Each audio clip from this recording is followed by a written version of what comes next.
Ukraine రాజధాని కీవ్పై ballistic cruise క్షిపణులు డ్రోన్లతో రష్యా భీకర దాడులకు పాల్పడింది. రష్యా దాడులతో కీవ్ నగరం గంటల తరబడి బాంబుల మూతలతో దద్దరిల్లింది. పలు నివాస భవనాలు ధ్వంసం కాగా 8 మంది ప్రాణాలు కోల్పోయారు. పదుల సంఖ్యలో ప్రజలు గాయపడ్డారు.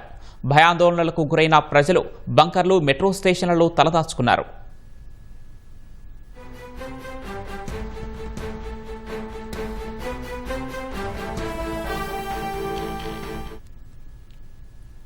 రష్యా ఉక్రెయిన్ మధ్య ఉద్రిక్తతలు మళ్లీ తారాస్థాయికి చేరాయి.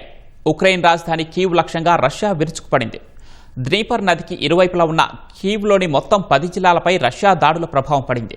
అనేక బహుళాంతస్తుల భవనాలు దెబ్బతిన్నాయి. రష్యా దాడుల్లో 8 మంది మరణించారని, అనేక మంది గాయపడినట్లు కీవ్ మేయర్ విటాలీ క్లిట్కో వెల్లడించారు.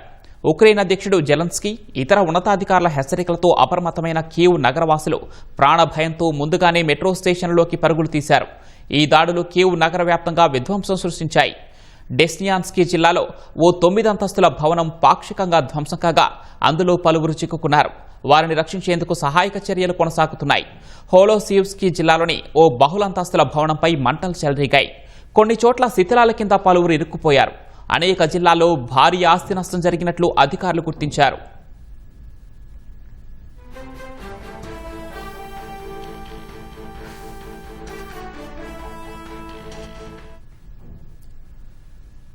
ఇటీవల కాలంలో ఉక్రెయిన్ సైన్యం కూడా రష్యాలోని సైనిక స్థావరాలు, ఇంధన కేంద్రాలపై డ్రోన్లతో సుదూర దాడులు చేసింది.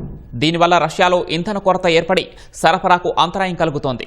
ఈ దాడులకు ప్రతీకారంగానే రష్యా ఇప్పుడు కీవ్పై పగబట్టి దాడులను ఉధృతం చేసింది. ఇది శత్రువులు చేస్తున్న అత్యంత క్రూరమైన దాడి అని కీవ్ మేయర్ అభివర్ణించారు.